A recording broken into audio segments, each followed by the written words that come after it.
It's a blessing, brothers and sisters, to have elders that rule, Elder Rawchaa, Elder Lawya, all the elders, Elder Rawchaa, Elder Dale, Elder Ramar, Elder Shapat, Elder Gaja, all the elders of the church, Elder Ariah, to give them double honors on this New Year. Salute to our elders, right?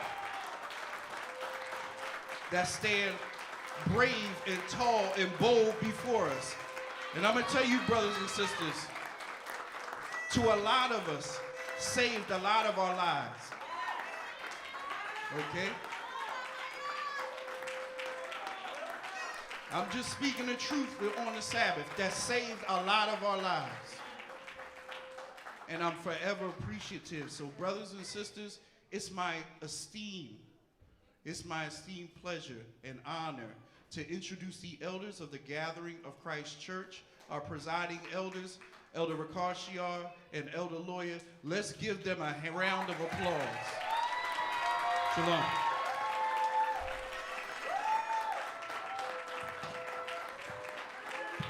Give it up for Bishop Amath.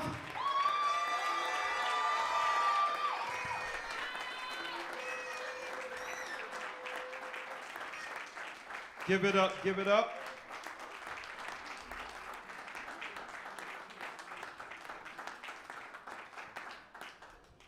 Give it up for Yeshua, the anointed. Christ.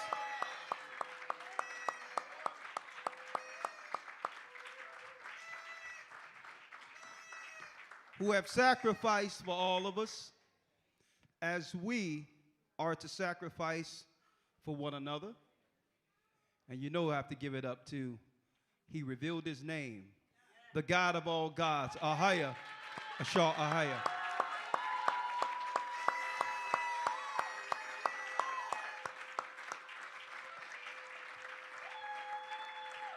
There's so many things that I wanted to talk about, right, in this new year, right? As you can see, from one year to the next, the Most High is shaping his people. He's shaping the church.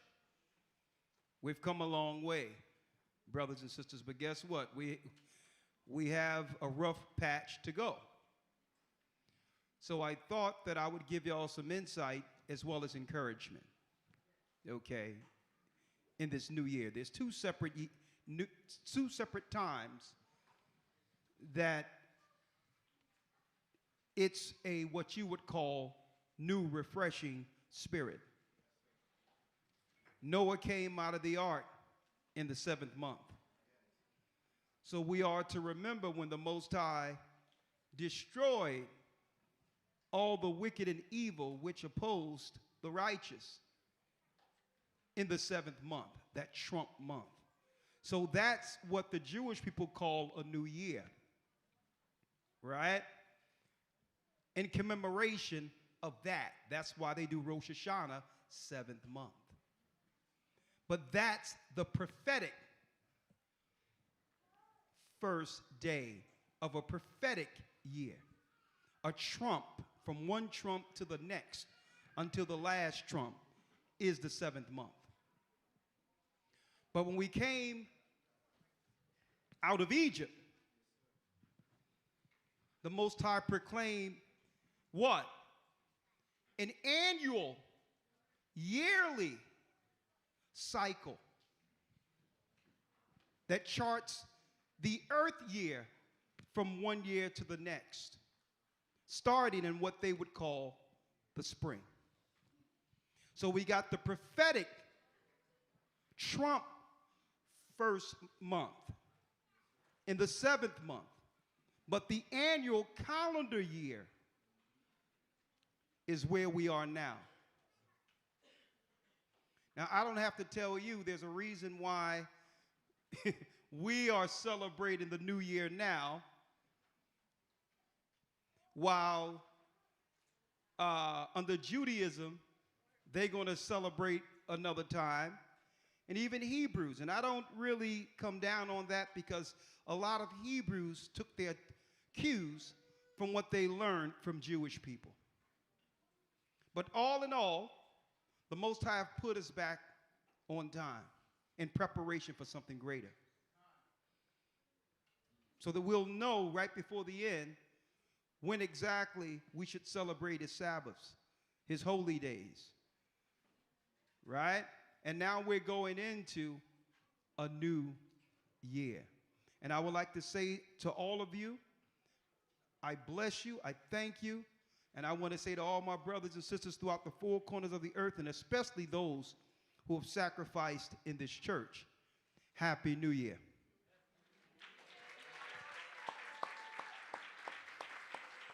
There's a 364-day cycle. I don't have to teach this over and over again because you all know. But I wanted to talk about a few things today, right? And I titled this, and I hope you all receive it in the spirit the Most High have given it to me. A new year, a new Israel. This is what I've noticed. There's a lot of initiatives and a lot of things that I wanted, that I would like to bring forth as we come closer as a church, a community, as a people under God. But I always weigh the initiatives and weigh what's positive, but I also have to look at, okay, what is the drawbacks that if I made a choice to help implement this, that would have negative out of something that we originally set up for good. And I prayed on it this morning. I thought about it. And the examples I can give you, there's so many things that I want to do, I want to see you all do. But I always look at the negative part of what might happen if we were to get our spirit behind a few things. But I said, you know what? Hold up. It's a new year. And eventually, you have to know when to let go the reins and allow the nation to come together under certain circumstances, even through the negative. Right? Now, before I go into the scriptures, a few things that I wanted to give an example of. This church, through the Spirit of the Almighty, started with just a few guys.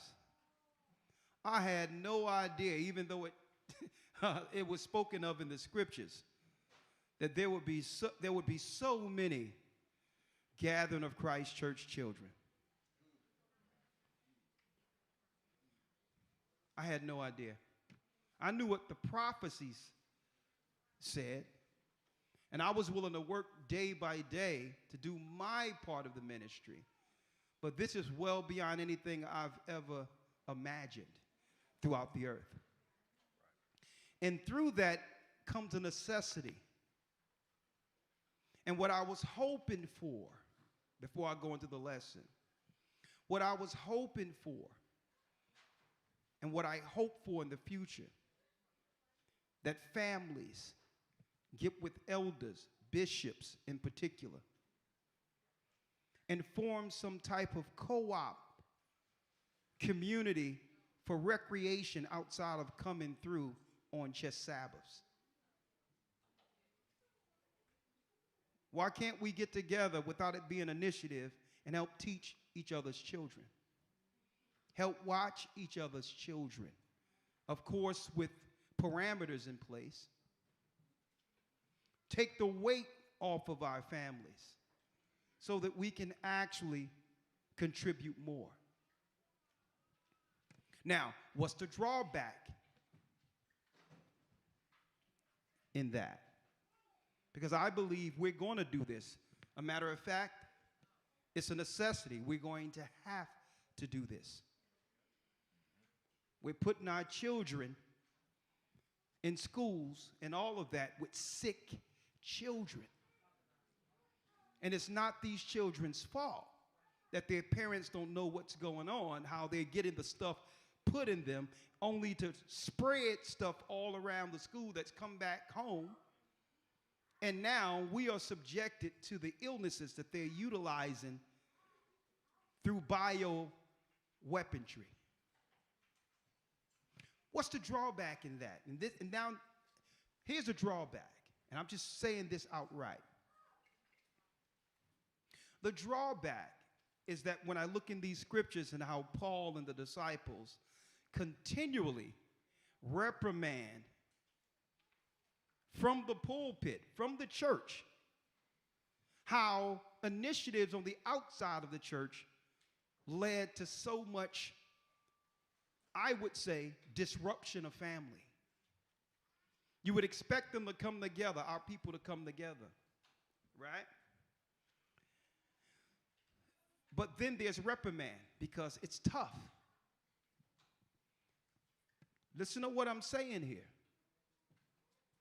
We've been conditioned to, when we come together amongst ourselves, to more so share the negatives in hopes that you have a person who understands the same as you, who can understand some of the things you've kept within your home, which is really burdening you. So we begin to share burdens with other people and putting burdens of our home on other people, which is unfair to why we bring things together. Listen, I would rather it be the mentality we take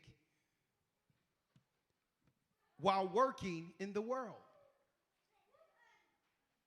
And I don't understand how we can't apply that in a high level maturity amongst ourselves. It's a learning curve that comes with us becoming kingdom people. We can go to the job, somebody just left us, there's hell breaking loose, the landlord done put an eviction notice on my door, and we could be dealing with all these issues in the world and go to work and take care of business without burdening the boss and others to what's going on in your private life. So I know it's in us to be able to compartmentalize to take care of business. But why can't we do that? Why can't, when we come along, if we're going to share in our children and share as a nation to help one another, that we don't bring, oh my God, I wish he would listen to me, this, that, and the other. Now, this person has come into your home. And now, this person is going to look at the person you care about negatively long after you both have forgiven one another. So we have to grow a certain maturity. Not to say that a lot of these issues cannot be resolved, but that's why the Bible has the elder widow of the churches. So you got to shoulder the cry on. You got someone you can talk to who have the wisdom and who's grave, not to spread your business. And to give you an understanding through her wisdom of how you're contributing to some of what you think is a concern. But there's a place for that. I'm just hoping that when we come together outside of a Sabbath, that we're respectful to the absent. Because that's the Most High's business, right? And I want to let go the reins because we need a co-op amongst parents, a responsible co-op where children can be watched without it being a daycare,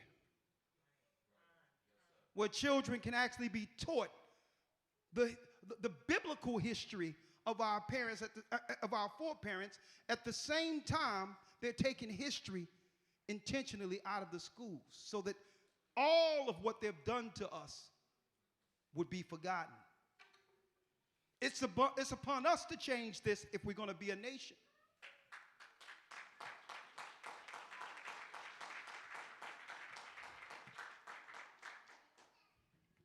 And I don't know if y'all noticed this, brothers and sisters, right? There's a lot of negative that happens. And guess what? It's to be expected with a nation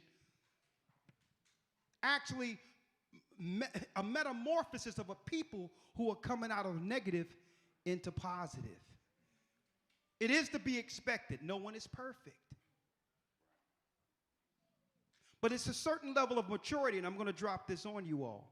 You notice all the negative that we've all known have happened throughout the past, that continue to happen, and all these things.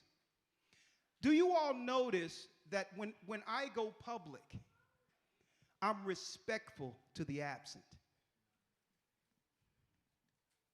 Unless someone is really crossing boundaries to the point where I have to now rise up, I usually is respectful to people, even if they've done wrong, because I know I want to have the opportunity one day to embrace that brother or sister.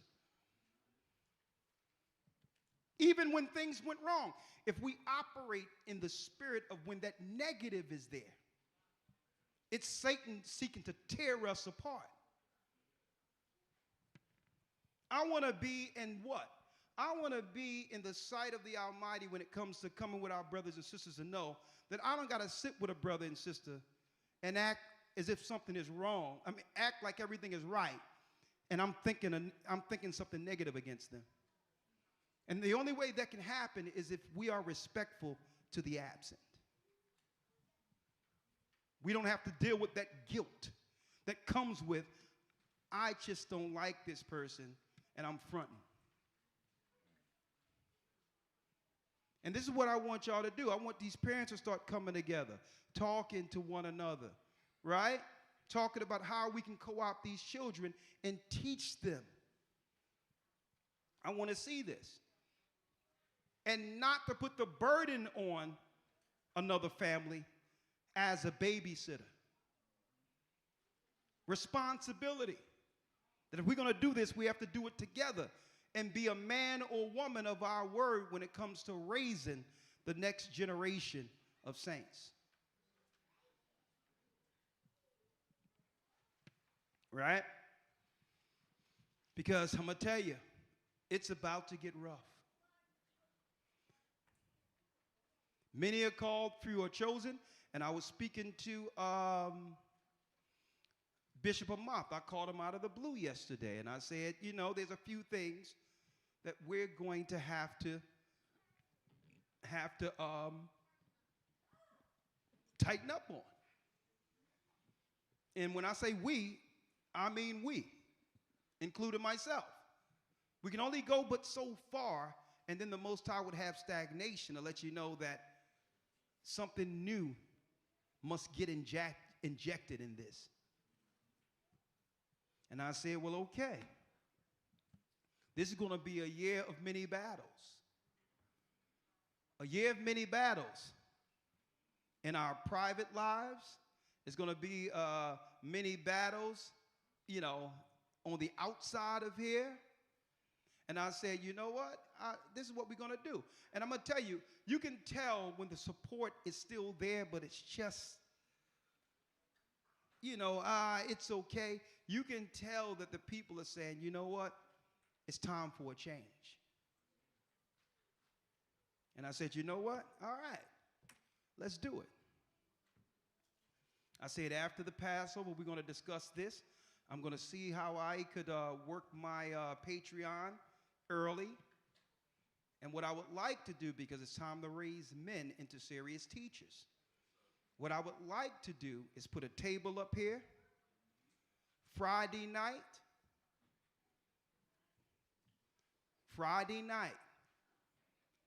and have a class. Have these men, women in here, and I'm breaking down precepts like it started from the beginning.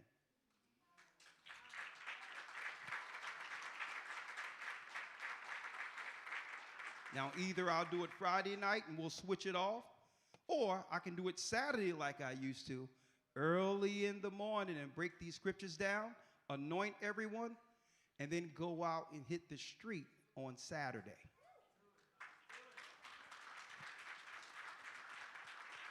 And you know what I'm going to be talking about. I'm going to be talking about, do you know what's in your veins? Do you know you're being changed as in the days of Noah? Charts and all of that, the last path to the mark before this thing shuts down. Elder Lawya, if you can, go to 2 Corinthians 11:2 for me real quick. Yes, sir. Let's go to 2 Corinthians, and you can all follow us. A new year, a new Israel. And I like to say this, brothers and sisters, listen to this, and listen to this well. Right? The enemy. One thing about the enemy, the pagans or the people who follow their gods or the Satanists, one thing you cannot fault them for is consistency. They serve, if we can serve our God on the level they serve theirs, I believe we would have been out of here already. So when I talk about the things they're planning week by week by week, it's, you know, there's a different angle outside of prophecy that I would like all of us to understand. When they're on point with migrants and paying Israel to actually go to war, to try to take the land that belongs to our people prophetically, right? This is a religious belief that they are passionate about. And I need y'all to understand, and listen to this clearly. You cannot fault them for being diligent. Whatever Satan is telling them, they're on point, 24 hours a day on schedule with deadlines to finish what's required to be under Satan's favor. And the only thing we need is some consistency on our side. As much consistency they have serving their God, we should have the same, if not more, consistency serving ours. Okay? So we can talk about what they're doing, and yes, it isn't right, and it's targeted towards the desolation of our people.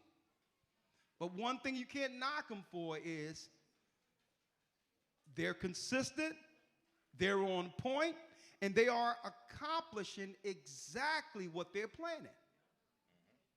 So that's a diligence they have with their God. Now, of course, they lose. But all in all, how more consistent should we be, knowing that we serve the true and living God? So the Most High pulled us all out of this world. We were all pagans. We were all diligent, operating and working and also contributing, walking around together to build the Tower of Babel. And the Most High pulled us out. It's epic. Each story that the Most High have for every individual that's written in heaven is epic. We all have a story. We all have a past. We all been through conflict individually. And the angels moved through all of the earth and pulled us together for the final battle.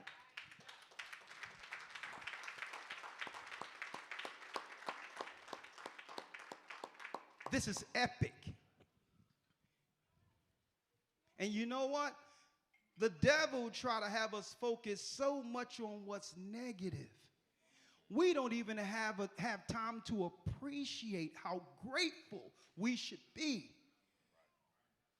as the chosen, to see what others cannot see. And that's why I don't relish or stand on the negative.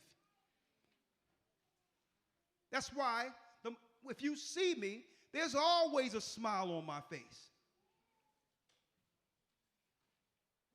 Okay? And I'm not smiling just for you to see me smile.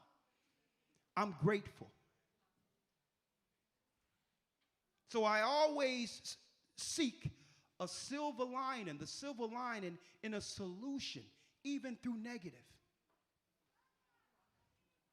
Because he drawed me into this epic prophetic time and allowed me in this earth through the Spirit of the Most High, little old humble me who have sinned, to make even a little mark. That's being grateful. I know the Most High know us. He know you. And I would like to see what he have in you. Outside of me suggesting this is what you need to do or this is what you should do. Be who the Most High made you to be. And you have my full support in becoming what the Most High have in you. I can't do this alone. No man could do it alone. Christ himself, if any man could have done it alone, he would have.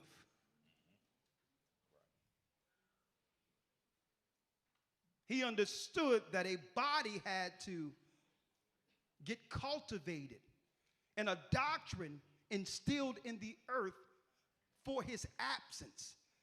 But guess what?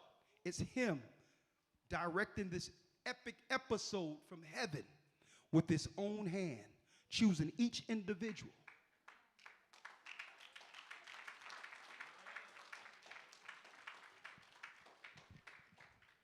Let me tell you, folks, and I'm putting this out there, and I hope you can feel in the spirit what I'm saying to you today,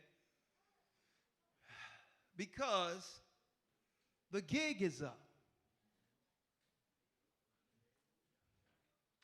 The gig is up on their side, and they know it.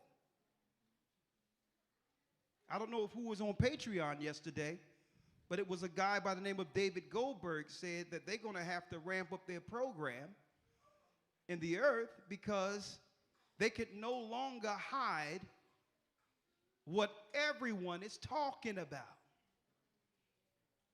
People have recognized and have started focusing on Zionism as an ideology.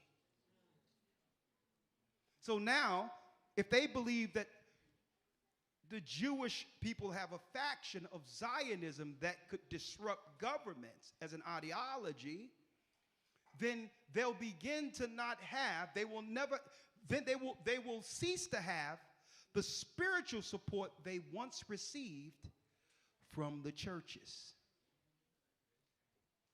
Think about this. They had a political optics of righteousness because the church was stating they're the children of Israel and they should have our support. So through extension, they were able to get that land as an extension of our people who believed in them as the people. We were the people in church saying, support Israel. Hitler is the bad guy. We were the people saying, pray for Israel. And by extension, with the Most High hearing the chosen people's prayer, they got a land. But now that the people start saying, well, hold up, the people that were praying for Israel are Israel. It changes the political agendas and it takes away the spirit that's needed to support an initiative. Right. Because the children of Israel are now holding back their support. So now they're saying, well, listen, If the people aren't going to support our initiatives, then what need we have for these people? And this is why stuff started happening, where they started targeting our people and saying, well, we want to make sure these particular people get it first. All over the earth. And that's why every initiative that comes down, it's our people getting squeezed. As if all of these things aren't just by chance. It's as if what they're doing is intentional. And that's what this guy said. He said, listen, everything is planned. Nothing is by chance. The people are waking up. So we're going to have to get rid of the people. It's called the desolation according to scriptures. And I wish our people understood this in number to know how much of a threat we live under. But I can say this, regardless of what they are planning against us, I thank the Most High through the work. He's developed a family that when it all goes down, will protect one another. This church has been a blessing.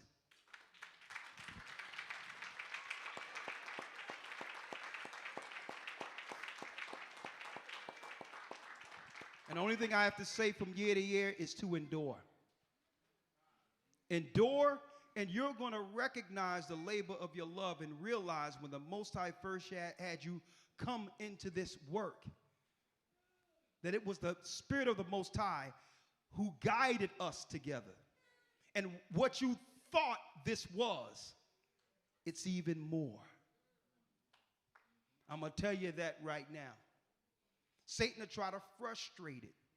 He'll try to frustrate it with personal issues or someone doing something, or a sin might arise, or rumor might arise, or someone intentionally did something might arise. Folks, what do you think the shaping of a nation looks like? If we were all perfect, we would have been in the kingdom already. And some people get upset because I won't judge a man or a woman who's even dead wrong and have admitted it.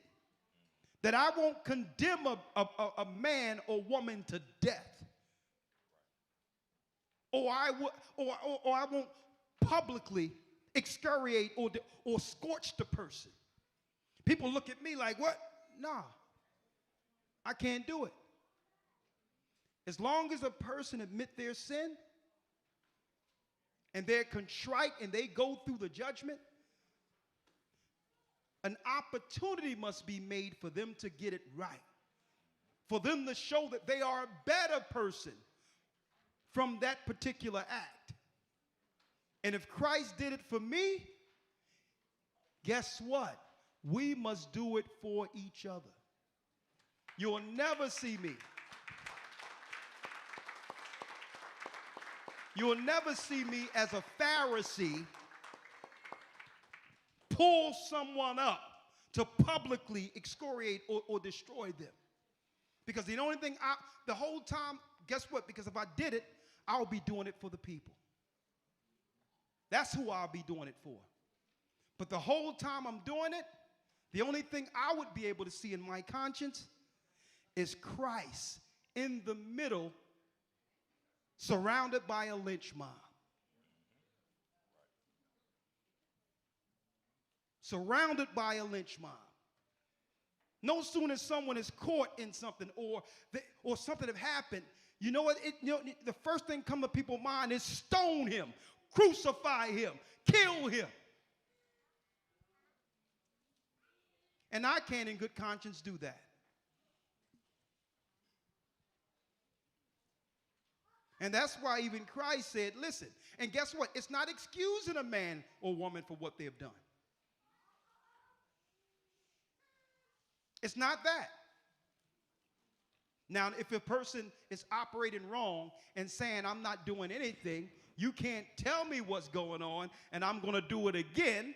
Now we have a different spirit to contend with. Brothers and sisters, if Christ didn't teach us anything, I'm going to tell you, we're not going to make it through what's coming without mercy. And if we don't have mercy with one another, and guess what? People will tell you, okay, I'm a tough reprimander. Okay?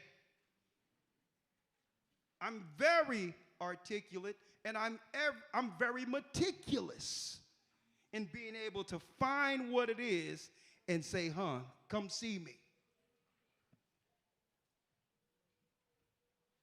But all in all, it's never done with the intention of crucifying or harming a person. It's always with the idea, if I can see that they understand that this was a one-off, or this was something that they struggled with, now an opportunity must be had for them to become stronger than they were before the sin. We're going to have a lot of scenarios. Look, we walked 40 years in the wilderness with Moses contending with our own people with issues. So this is how a nation is made. We're going to go, but you can't kill off and throw out everybody that's struggling with something. And then look around and wonder where the people are. Where's my help when the hell comes? We forgive one another. We help people become better in their struggle so that they're ready to defend or to be defended at the final last in this impending war. And we can only learn that by interacting and having these classes I'm about to have with you all. Because you have to learn judgment. Yes, we all must learn judgment. But judgment is tempered with mercy. Okay? Elder Lawya, if you will, let's get 1 Corinthians 11, if you will. Yes, sir.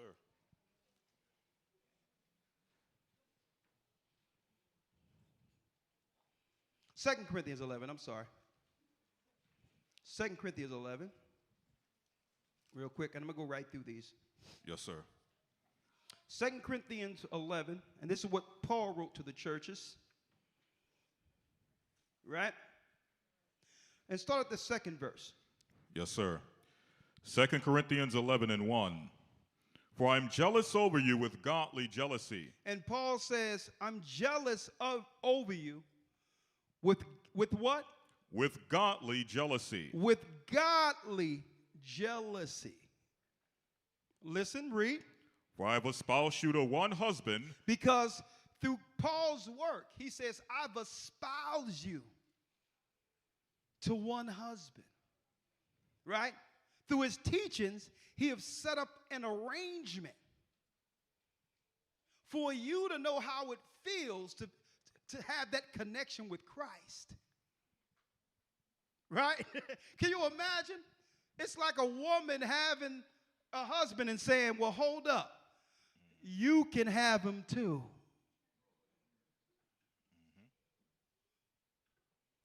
So when it says, I'm jealous, the woman's like, what? So I need y'all to understand the gravity of what the scriptures, what Paul is saying here. Right. That what? Because all of what he's seen when the Most High took him out and showed him the third heaven and showed him what happens after death and how he'll be forgiven even after destroying the church. Oh, man, I need him all to myself. But no, he can't have him all to himself. He must go out and say, well, you can have him too. You can have Christ too. And now he's jealous. He's jealous that he have to share this.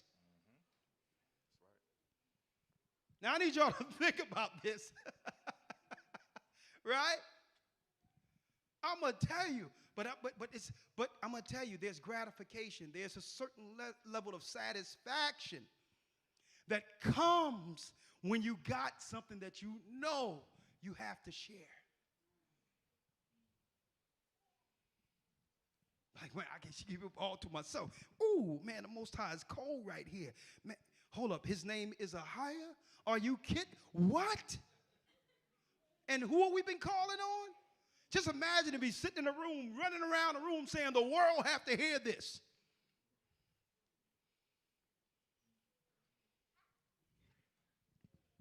Paul says, for I am jealous over you with a godly jealousy. So it's not an envious or, it's not a negative jealousy. Right? Read. For I have espoused you to one husband. I've espoused you to one husband. His work have allowed you to what? To be bound with Christ, all of us, in marriage. Mm-hmm. And that's what that baptism was. That baptism was connecting you, connecting our people who was lost in this world back to the heavens. Read. For I have espoused you to one husband, that I may present you as a chaste virgin to Christ. Now, all the evil that we have done in this world, shaped in iniquity, when we came out of that water, we were a chaste virgin. It was as if we never connected ourselves to any negative prior. Now, think about that. Now, once you receive that spirit in agreement, something happens to your senses. Your senses when it comes to the Holy Spirit. Your conscience come alive. And now there's a higher discernment between good and evil. Right? It was a difference when we walked in ignorance. But now your conscience comes alive and you're mindful to keep. We're mindful to keep our garments white. And you all know, for those who've been married, you sisters, right? You get that old wedding dress for marriage and all that, and just imagine right after you walk down the aisle, you're the prize, you're being looked upon as, oh my goodness, the Father gave you away. And here it is, your heel trip on the end, and then a guy next to you spill a glass of red wine on you.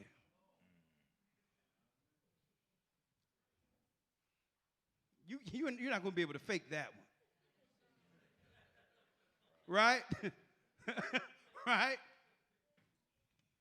So I need you to understand how pure that is. That the Most High, what he does when you're baptized is all your negative and everything that was wrong with you. You go from red to white. And then your name shines in the book of life before the heavens, and the angels begin to celebrate. Think about that. And it's no different for me than it is for you. It's the same celebration every time. Now, you know the devil is going to try to take that away. So now, what must we do? We have to understand the dynamic. Let's go to Christ. Let's go to Matthew 25.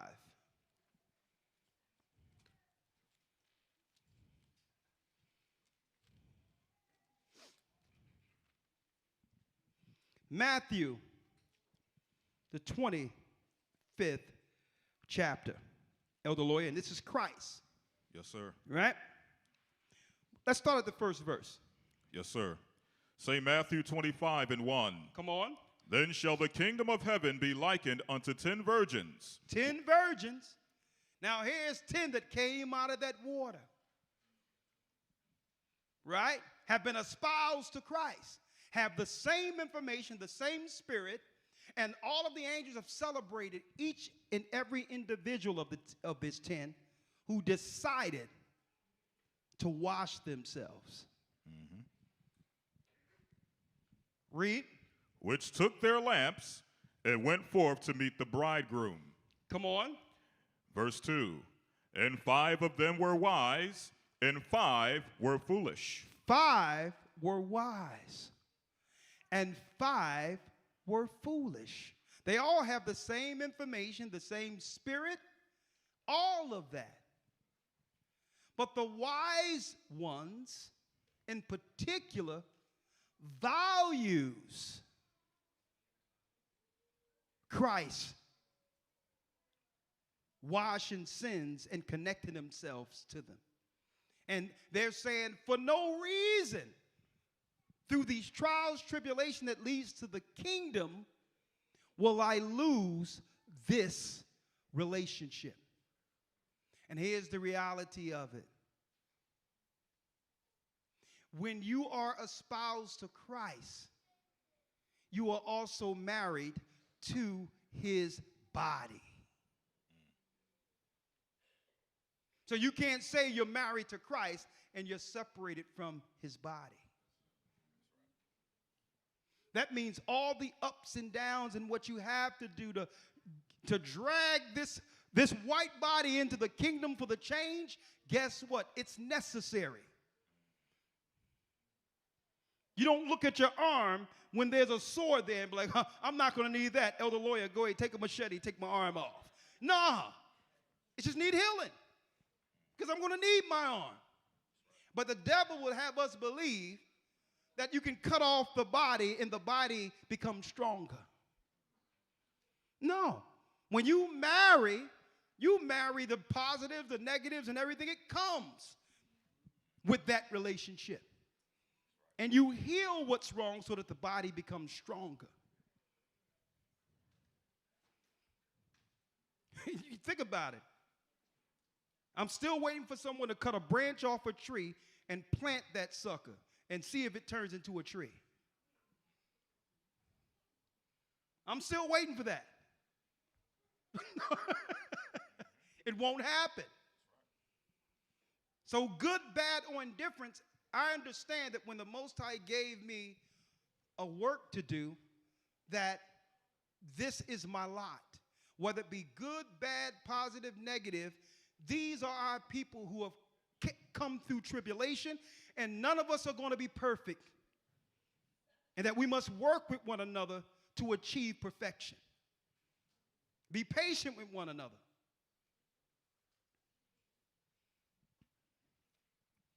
Right? Come on. 3. Yes? They that were foolish took their lamps and took no oil with them. So you can have the knowledge, the truth. You can know where Israel. You can know the book of Jasher, Enoch, break down precepts, understand Christ's crucifixion, all of that. Right? Because you got the light. The light is what led you to the water. But you didn't think to know what to do to sustain that light. Because the truth is up, downs, and ebb and flows. That high we were on from the beginning doesn't sustain as long as one might think it does. So now what you do through this journey is have moments on the journey to remind you of that initial excitement that came with knowing the truth. But how do I stay on that high? Some people, they come down from that high not realizing that wasn't intended to sustain from the beginning to the end. That you would have to bear up your cross and get sacrificed like Christ was sacrificed, and many people tend to run from that part. They want all the good parts. They want the part of, we the chosen, y'all not. We got the law, y'all. They like all the good stuff that they can actually feel proud about, not realizing the chastening that brings you down is just as important. And many people run like, man, this thing ain't what I thought it was going to be, man. Then you start looking at it. Is it? No. It's exactly what you thought it was. look at the guy or the woman in this truth now, right? Who's at the beginning like you were. You'll see where all the motivation and excitement is. So it's still there. But you have people who don't know how to keep their light shining, don't know how to actually what? Nurture that particular spirit that was given you, how to grow that spirit that was given you, and you stay stagnant. And then you look, so something must be wrong with everything else. But no, I'm going to show you what happened, because it happens all the time, and it even happened to me. You hit a wall and you start to question things. That's Satan. But you have to identify, what is this that's having me question my faith, what I know to be true. Lord, give me that stimulus shot that I had from the beginning. What is this? What is this wall? So you go search for why things are feeling different. Right? Now, if you overcome, it's a step that makes you wiser and stronger. Right? If you don't overcome, you're knocked backward to the point where you are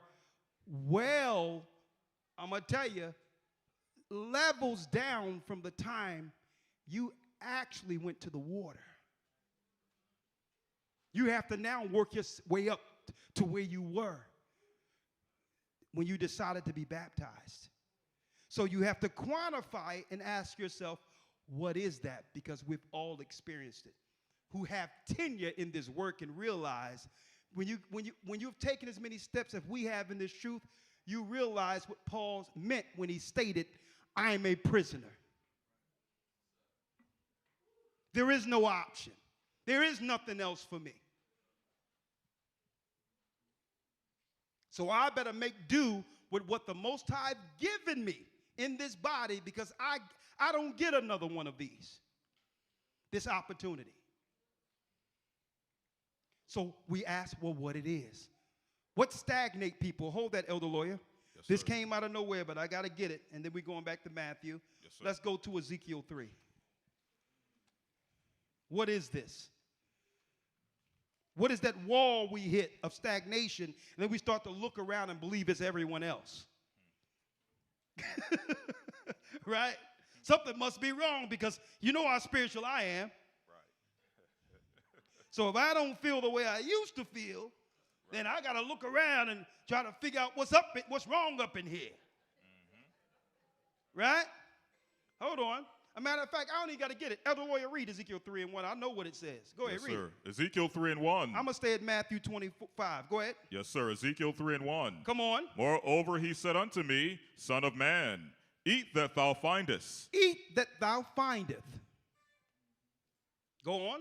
Eat this roll. Eat this roll. So in the old times, it wasn't books. These weren't books. These were scrolls. Mm-hmm. So he says, yeah, you got it. Eat this roll. Go study this Bible. Go study the prophets. Read. And go speak unto the house of Israel. And go speak to the house of Israel. Learn the word. Read. Verse 2, so I opened my mouth, and he caused me to eat that roll. So now you eat that roll, and you're like, man, look at this. We Israel, man, we the lost tribes.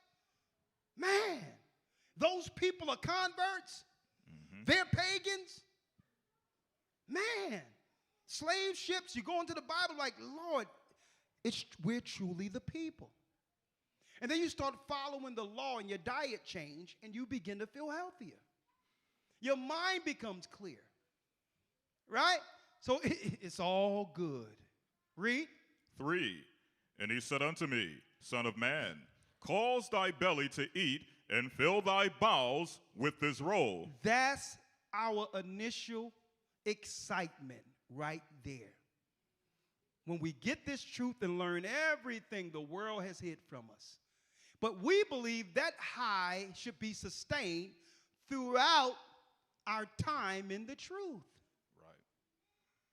No, that's just a stage. That's a phase that you only get once in a while, like opportunities like this. This now reminds me of how I felt from the beginning when we came together. Like you get these reminders of why we've come together, but it don't sustain like it was when you first got married. Mm-hmm. And see, that's why Christ give you this example of that virgin being given to the bridegroom. Because a lot of our people think that when you get married, that high and that honeymoon is what the marriage is. And it's not. It's the initial spirit of curiosity and mystery that comes with a new person to go on a journey with. But you can't expect that to sustain. So that's the example, because everyone deal with the newness and be like, man, he changed, she changed. Yeah, you both changed. Y'all married now. Okay. This is what it is.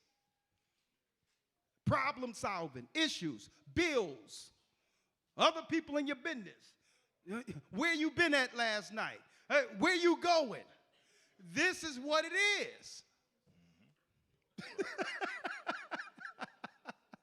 Right? Mm-hmm. But we always look at that initial high and believe that's reality.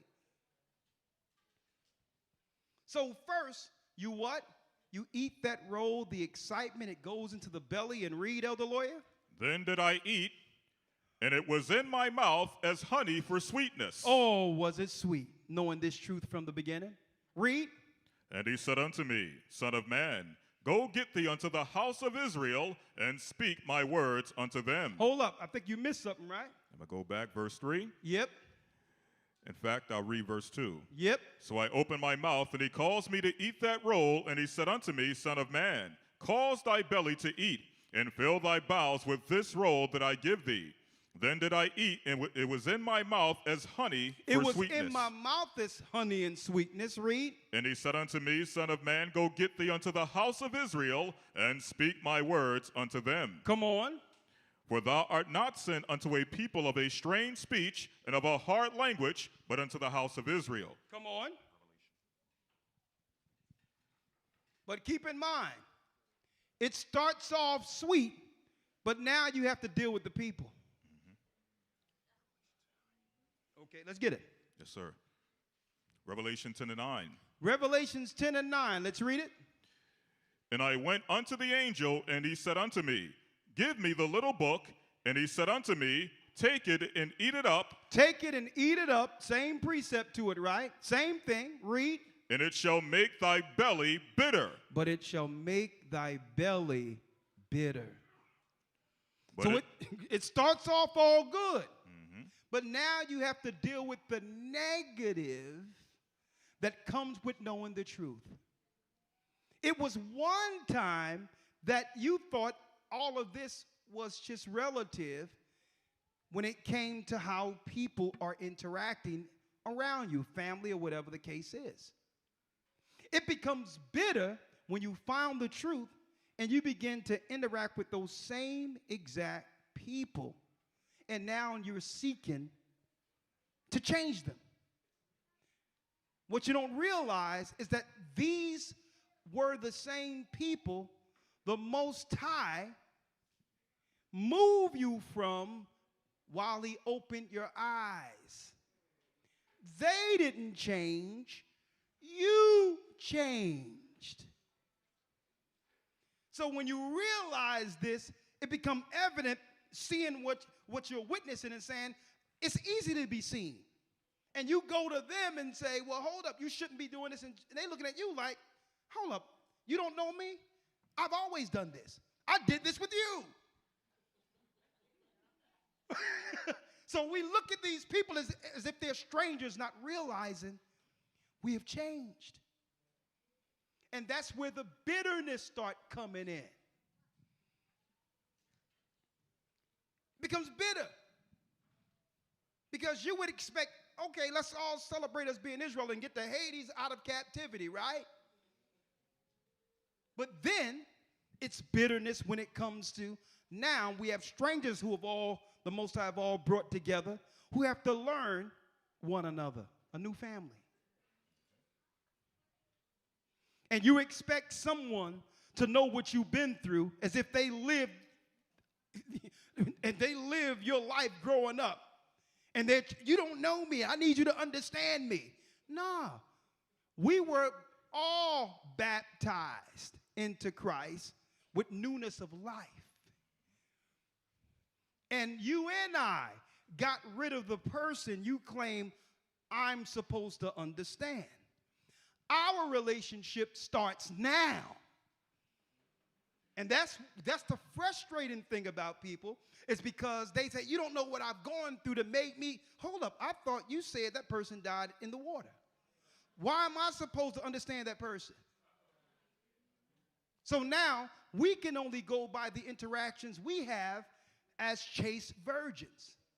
You can't expect me to know what your family know about you and all these others, and now in order for you to understand, I need to be understood and all this other stuff somebody read from books. No. Our relationship now, ups and downs, whatever we need to go through, is part of what getting to know Christ's body looks like. It's not going to all be perfect, because we're now finding our new selves with others who are finding their new selves and coming together as one. You understand? That takes patience. That takes perseverance. That takes what? Forgiveness. See? Let's go back to Matthew, because I want to get through this. Yes, sir. Matthew 25:4. Read. But the wise took oil in their vessels with their lamps. So the wise took oil in their vessels with their lamps. The people from the beginning who understood that this is all we have did what? They began to find ways of keeping the light on, of understanding that one day it's not going to be all this excitement. I'm going to have to, on a daily basis, right, exercise what's in the spirit, be in studying or whatever the case is, to not have this light go out. It's my responsibility to keep this light on. Now, I'm going to tell you the mistake we make. The mistake we make is because of someone else now to why my light is going out. When you are responsible for making sure your lamp is trimmed, that you have the oil, not because of what someone else has done. You're responsible for keeping charged, because Elder Rawchaa, Lawya, any of us, they didn't call you to this marriage. Christ did. So it's up to you to know how to keep your mind stimulated when it comes to the blessing. And there's a blessing that comes with being able to see. It's up to you to keep the excitement that you had from the beginning. Read. Verse 5. While the bridegroom tarried, they all slumbered and slept. It says, while the bridegroom tarried, they all slumber and slept. So here it is, time go by, and you're looking for certain prophecies to unfold, not realizing the Most High has given all of us an opportunity to get ourselves together. You're not ready yet. But yet you're sitting there saying, man, I thought we was going to be in the wilderness about 10 years ago, man, and I don't know, man. Now what? You're projecting, not realizing, not appreciating that the Most High gave you time to get more of yourself together. That's right. So you begin to tarry and believe, man, I don't know, man. Man, I don't know. Next thing you know, you got somebody flipping tarot cards. The Bible didn't give me my future on time, so let me see what the woman holding the staff with a crystal ball on it says. Right. Out of their mind. The prophecy didn't happen quick enough for you, so now you talking about opening up your chakra. Mm-hmm. You in your chakra will burn in hell. That's right. There is no shortcuts, folks. There is no shortcuts. Read. Verse 6. And at midnight there was a cry made, Behold, the bridegroom cometh. Go ye out to meet him. Now check this out. Everything you realized and waited for and was married into. Because I'll tell you this, it's not as if you can actually forget the initial learning. It's still in you. So here it is, while things was tarried, while you thought that Christ was taking too long, it's time. Mm-hmm. And now, only thing you can do is come to mind like, whoa. Everything that they were talking about out of this Bible is happening, and I'm not ready.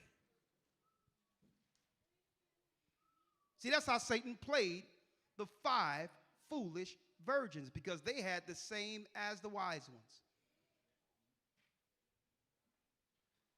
Something that happened. And let me tell you, folks, I'm looking at the number. It's a lot of people in here. We packed a wall to wall and all that. Let me tell you something, brothers and sisters. I'll tell you this right now. This church is way bigger than this. I'm going to tell you that right now. It's way bigger than what I'm seeing right now. I know, because when the doors shut and the jobs went out and all these things happened where people thought that this stuff was coming and we don't know where it's going, you should have seen how many people came out of the woodworks that I myself didn't know existed. And guess what, folks? It's going to happen eventually. It's going to happen where all of these power plants are going to blow. It's going to happen. Once one go down, it's a what?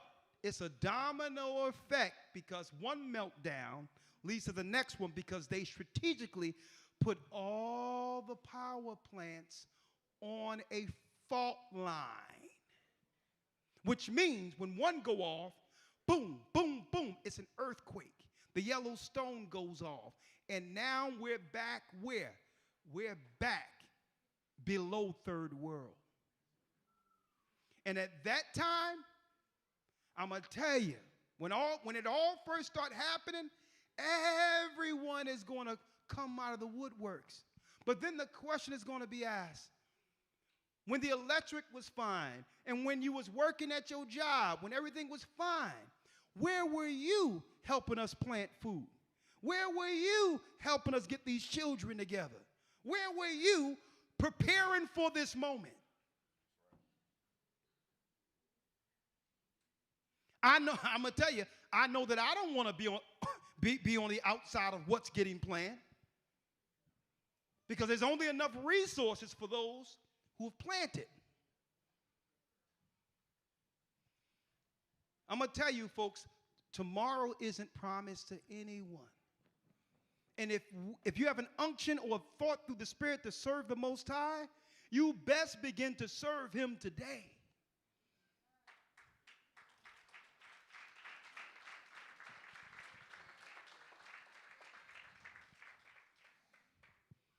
Because we're going to make sure through the Spirit of the Almighty, because guess what? Everything that we said we would do, we're doing. Be it land, preparation for food, all of that. You'll be a fool not prepare, knowing what's coming down the pipeline. And then we're going to have our people, what, out there without any help? T.D. Jakes and all these others that our people have been celebrating for years are going to be on their jet somewhere into a lofty place to protect themselves. I'm going to tell you that right now. So you want to know what servants do. Servants see what's coming and saying, well, how many people we got in here, and how much provisions have they invested their time into, because the church is Christ, and all the resources belongs to them. That's what we're preparing for. So when people want to take their ball and go home, I'm like, okay, hey, it's okay. Good luck out there. Okay, that's a bowl of rice for someone else. That's right. We're not forcing anyone to be a part of something such as this, because this is what a lot of us, including myself, have always prayed for, and at one point in the world didn't think was possible. A people, God's people, folks, growing into a nation. Finish reading. Verse 7. Come on. Then all those virgins arose and trimmed their lamps. Read. And the foolish said unto the wise, give us your oil. Oh, man, hold up, man. Hey, Elder Lawya. Oh, I know you, man. Hey, man, yeah, I seen y'all on YouTube. Yeah, you see me on YouTube, huh?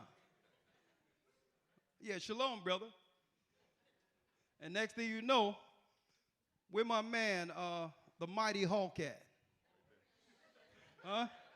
Where is he? Come here for a second. I seen you on YouTube. Yeah, brother, man. Yeah, let me look around. I got my cousin around the corner. Yeah. And I'm going to be like, check it out, brother. I'm going to tell you this right now. All right, back up. Back up. All right. How your name of Yeshua? I want to be baptized. Listen, brother, it's a whole nother deal right now. Back up. You know, I'm not without mercy. Like, here's, brother, here's a go bag. Shalom.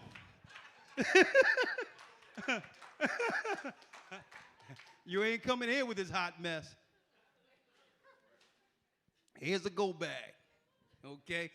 He's sitting there at night. He got one of those silver blankets, them plastic joints in a corner, just getting himself together. You'll be all right, my brother. There's a body warmer in there, okay? That's how we doing it. Finish reading. Yes, sir, verse 8. And the foolish said unto the wise, give us your oil. Give me some. For our lamps. Now, don't forget, this person was there with us in the beginning. Had the same opportunity to build with us. Right? Read. For our lamps are gone out. But the wise answered, saying, not so, lest there be not enough for us and you. Listen, man, we prepared enough for us. All due respect. YouTube been shut down for months. Okay? Shalom. Come on, man, that ain't Christ. I mean, listen, brother, it's all good. Here's a go bag. Okay? Read. But go ye rather to them that sell and buy for yourselves. There you go. You got to start from what you got to do. You got the truth. Hey, the truth got us the provisions and the resources we have. So you go start from where you were. And if the Most High's with you, I'll meet you somewhere near the wilderness. Right? Read. Verse 10. And while they went to buy, the bridegroom came. Come on. And they that were ready went in with him to the marriage. And they that were ready went in. That means these were the people who kept their lanterns trimmed, their lights on, good, bad, or indifferent. They went through shame, ridicule, disrespect, but no matter what, they had good times and bad times, but they stuck around. They worked. They believed. They had the faith in what the Most High showed them from the beginning. They persevered. Is that fair that someone who's wasting their time and isn't a part of anything reap the benefits? No, our God is an equitable God. He gave you an opportunity to build on something. And now you want to come and take from others. Read. And while they went to buy, the bridegroom came, and they that were ready went in with him to the marriage. Come on. And the door was shut. And the door was shut. Afterward came also the other virgins, saying, Lord, Lord, open to us. Open to us. Read. But he answered and said, Verily I say unto you, I know you not. I don't know you. Now imagine Christ saying this. A lot of y'all, Elder, what are you talking about, man? At least I give you a go bag. Christ, okay. Christ is saying, I don't know you. How dare you receive the understanding that have been withheld from the world and not do something with it? I gave you every opportunity to get here, and you wasted what I've given you. And the people that was there that you thought was unworthy are already past the gate. Now check that out. Because why? You don't start a work in Christ and turn back. That means you never believed in the first place. You don't start a work in Christ and believe that you can go back in a world where there's nothing to go back into. That means when the Lord said, I don't know you, he knew that this person didn't have the faith to understand what it takes to actually work for a kingdom. You're not given anything. Even if you are an Israelite, you are not given anything. And if Christ bared up his cross all the way to the crucifix, how can we back up? And not only that, near the finish line, mind you. Near the finish line. How can we back up near the finish line and think we're worthy of anything? So you have to, and this is what we are searching for. This is what Christ have us searching for in ourselves. How to become exactly that spirit he charged from the beginning in order to finish. And that's upon all of you, not just me. Some of the things I was talking about today, to make sure these children are raised in an admonition of the Almighty, and that the parents are co-op together to make sure it's a reality.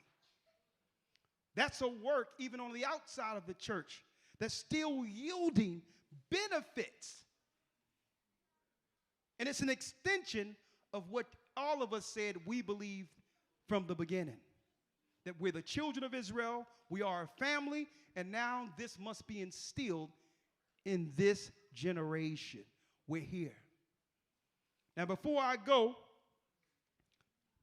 as you know, the title is A New Year and a New Israel. Let's talk about it at the very end. Let's go to Revelations, where it talks about when heaven came down. Right? Last scripture, Revelation 21. And let me tell y'all, folks, this Passover is going to be something else. Watch. In 2 weeks.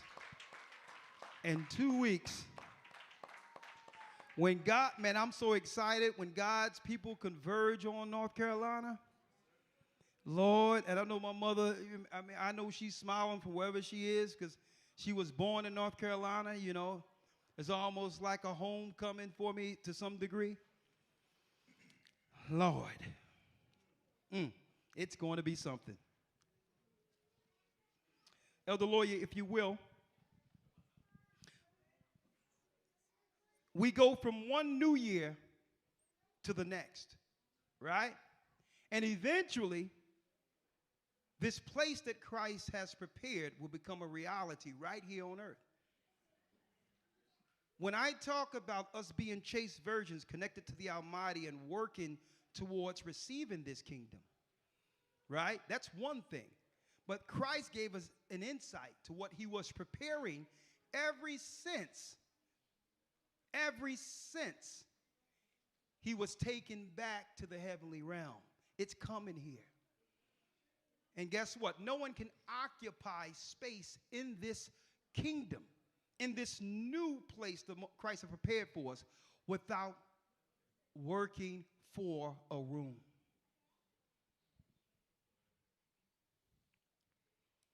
Let's read it, Elder Rawchaa, Revelation 21:1. And I saw. Yes, sir. Revelation 21:1. And I saw a new heaven and a new earth, for the first heaven and the first earth were passed away, and there was no more sea. Read. And I, John, saw the holy city, New Jerusalem, come down from heaven, or from God out of heaven, prepared as a bride adorned for her husband. Prepared as a bride adorned for her husband. See, it's important for us to understand why we're called and understand the end of our work. And it's important that you're constantly reminded of what is the promise or the reward that was given to our forefathers. I'm reading it. We can't say we Israel and not have occupancy in one of these places that Christ is bringing into the earth. So that means I have to go through hardship. I have to be up at nights dealing with counsel. I have to deal with certain struggles of a nation. That all the negative that comes from our people becoming the glory nation that the Most High made us, guess what? We have to work towards making it that. And never give up. Okay? There's many days I'm frustrated. So what? And I know that the Most High in Christ is looking down on us and saying, so what, you're frustrated? Who cares what your frustration is? You go out and do what I told you to do. Who's you?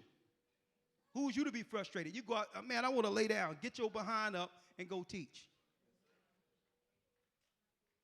Right? I'm required, and I have a job to do. And why am I doing this? Because at the end of the day, no man or woman is going to give me this reward. If I really have faith in the kingdom, I believe that at the end of this, Christ rewards his body. And I'm just a part of it. Read. 3. And I heard a great voice out of heaven saying, behold, the tabernacle of God is with men. Come on. And he will dwell with them, and they shall be his people, and God himself shall be with them, and be their God. Look at that, folks. The sides of the north is already there. That place, the place we will inhabit, has already been built. We're going to look up, and it's going to come into existence in our realm. It's leaving the north, and it's going to come through gates, and we're going to look and see the city. It'll be here. All the heavenly realm, I'm talking about the tabernacle, all of that will be amongst men. So there's nothing the devil can do to have me frustrated into not achieving what I need to do on this side in order to be there. Okay? And this is my constant reminder of what the truth is. If you really believe in Christ, you believe that this is coming. Right? We got the communion? We got communion today? Okay, we're about to do it. Read. Verse 4. And God shall wipe away all tears from their eyes. Come on. And there shall be no more death, neither sorrow, nor crying, neither shall there be any more pain, for the former things are passed away. So all the frustration ends at that point.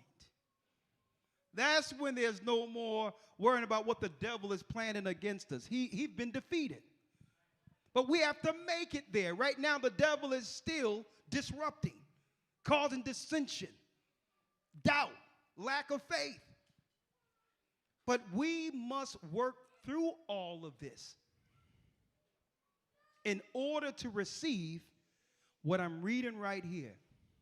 But the question is there, how many people truly believe this will come into existence? Right?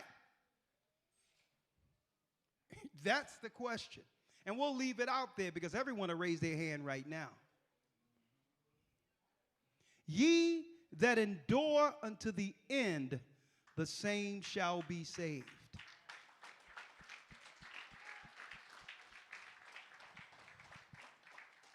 Read on, Elder Lawyer. 5. And he that sat upon the throne said, Behold, I make all things new. And he said unto me, Write, for these words are true and faithful. And he said unto me, It is done. I am Alpha and Omega, the beginning and the ending. I will give unto him that is athirst of the fountain of water of life freely. Read. He that overcometh shall inherit all things, and I will be his God, and he shall be my son. Who believe? See? Who believe? And I know, guess what? None of us are perfect. I know some people look at certain scenarios and judgment and say, man, Rawchaa should have did this, or Rawchaa should have did that. Why they allow this, or why they allow that? It's easy to say what someone should have done or could have done outside of that person. When you are given a lot of responsibility, you're going to understand some of what you can easily decide on isn't an easy decision. And you can only understand if it's on you to know why some decisions are made. And a lot of decisions that are made, yes, we use the law, but we also have the Holy Spirit to make sure that the judgments are equitable and righteous. And unless you're in a position over so many people, you don't understand why certain judgments are. You don't understand what is the private relationship or the private conversations that you might not be privy to that led to this particular decision. Right? And I'm putting that because it's going to take trust. It's going to take trust. All through the journey, even us in the wilderness, we couldn't get too far because the murmuring was happening continually concerning, well, he should be doing it this way. He should be doing it that way.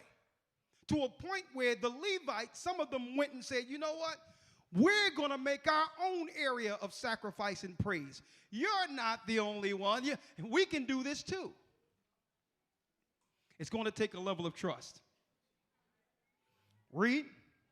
Verse 8. Come on. But the fearful and the unbelieving and the abominable and murderers and whoremongers and sorcerers and idolaters and liars shall have their part in the lake of fire, which burneth with fire and brimstone, which is the second death. Which is the second death. Read 9.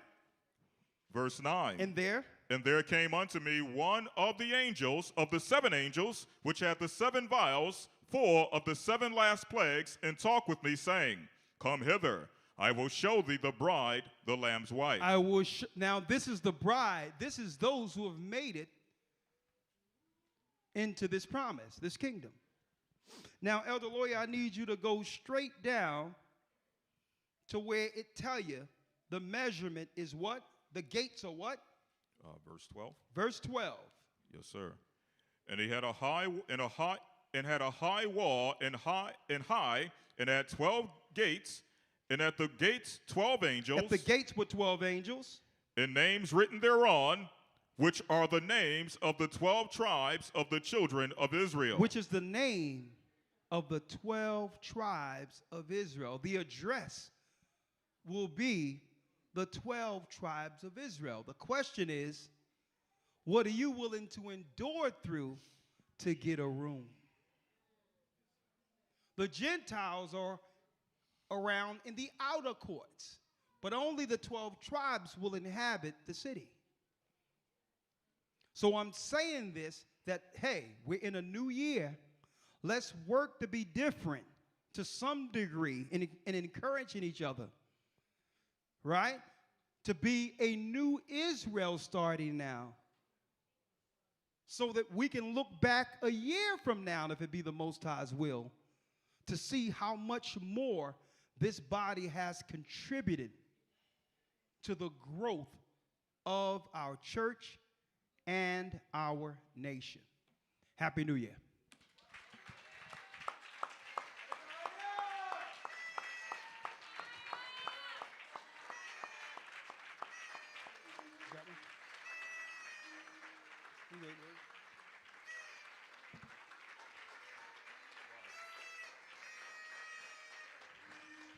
Elder Lawya, if you can read.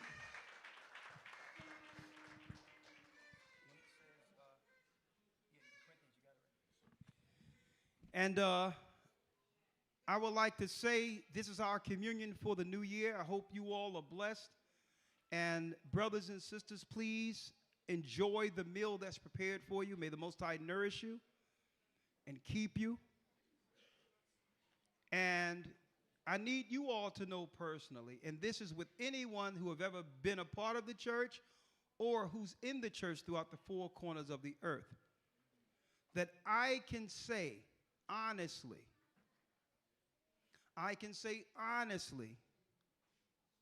that I can take this communion without any negative, without feeling any negative ill will.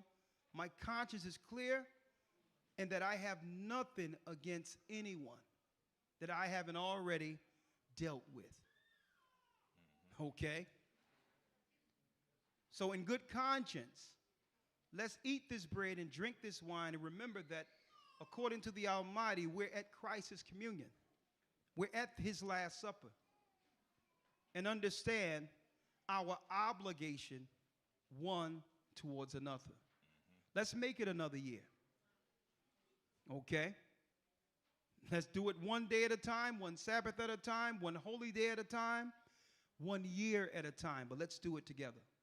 If there's any issues, the Bible tell you, if someone is caught in a fault or has a fault, ye which are spiritual, restore that man or woman in the spirit of meekness, considering thyself, lest thou also be tempted. Which means, people are going to do wrong. People may offend you. But make sure you go to them in the spirit of humility, so to gain a person, instead of using that circumstance to have you believe that person, that brother or sister, is an enemy. They aren't an enemy. They're part of the body. They may need healing, but they're still part of the body. Okay? Elder Lawya, if you can read this. Yes, sir. 1 Corinthians 11:23. For I have received of the Lord that which I have also delivered unto you, that the Lord Yeshua, the same night in which he was betrayed, took bread. And when he had given thanks, he brake it and said, Take, eat. This is my body, which is broken for you. This do in remembrance of me. The water ahaya in the name of Yeshua for your son, and thank you for your sacrifice.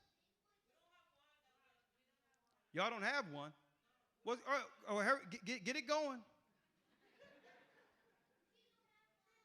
They should have had it first.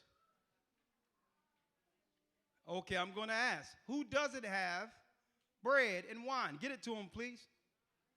Come on now. From now on, we're going to make sure that it's on the table in advance, like it should be.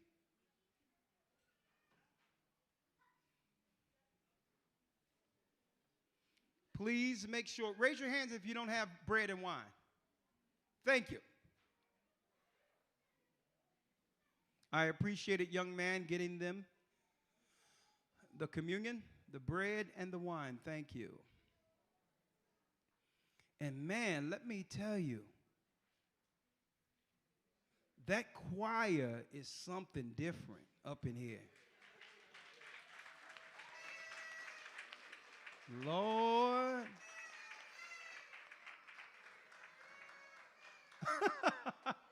I'm like, man, they can sing. Lord.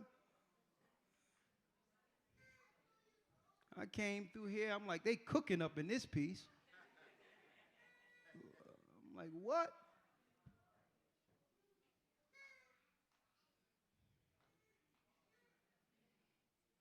Okay, does everyone have bread and wine? Raise your hand if you're still waiting. Just keep your hands up so they can get it to you. Thank you.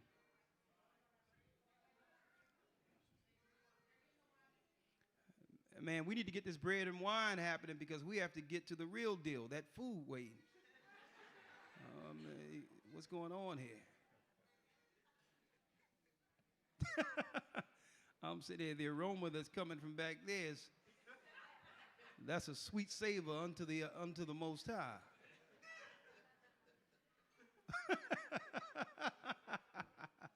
When it said that sweet savor went up, it's like Levi just threw some sauce on that lamb.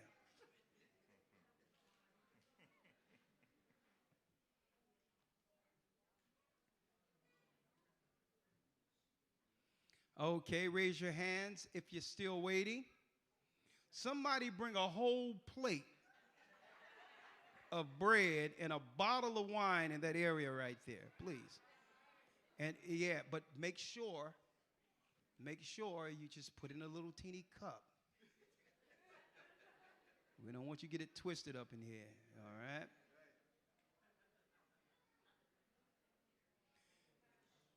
Man, y'all should have been up on this one. I don't understand. Maybe I don't know. But you know what? You know what? I'm feeling good today. And I'm not going to let anything move me negatively. The person that's not getting that bread and wine is still a part of the body. And I'm not going to feel frustrated. The spirit of love and forgiveness is upon me. All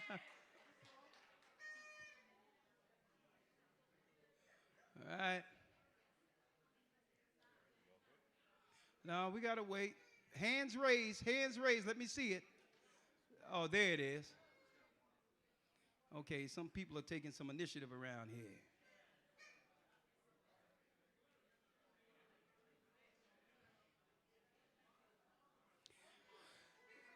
Raise your hand.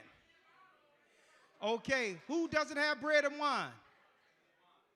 Okay, give it up. Everybody got bread and wine. Let's do it. Give it up to the Most High. Boom. There it is. Do me a favor, brother. Hold up. Hold up, brother. It's a New Year's celebration. It's a New Year's celebration, and what I need you to do, I'm at the top of that table with the rest of that. Top of the table. You can put the whole, yeah, right there. There it is. Just hold it right there. No, you got to worry about it. Put the cap on it and put it right there. So, Happy New Year's.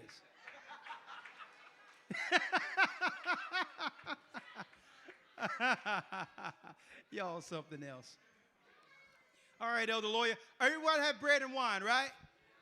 My people. Blessings. Let's do it, Elder Lawya. All right. And when he had given thanks, he brake it and said, Take, eat. This is my body, which is broken for you. This do ye in remembrance of me. We're at Christ's table. Thank you, brothers and sisters, for a blessed year. Eat. That's the body of Christ. Remember, we're in this together. Go ahead, Elder Lawya. After the same manner also he took the cup when he had supped, saying, This cup is the New Testament in my blood. This do ye as oft as ye drink it in remembrance of me. Christ shed his blood. He shed his blood for the sins of our nation. And through this, here's an opportunity for Christ's body to unite as a church. What a blessing. Drink, brothers and sisters.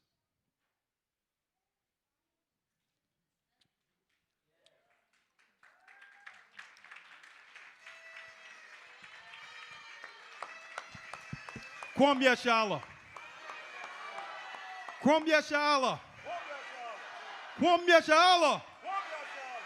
Raise Israel, rise Israel, and the Gentiles in Christ. Shalom. Blessings.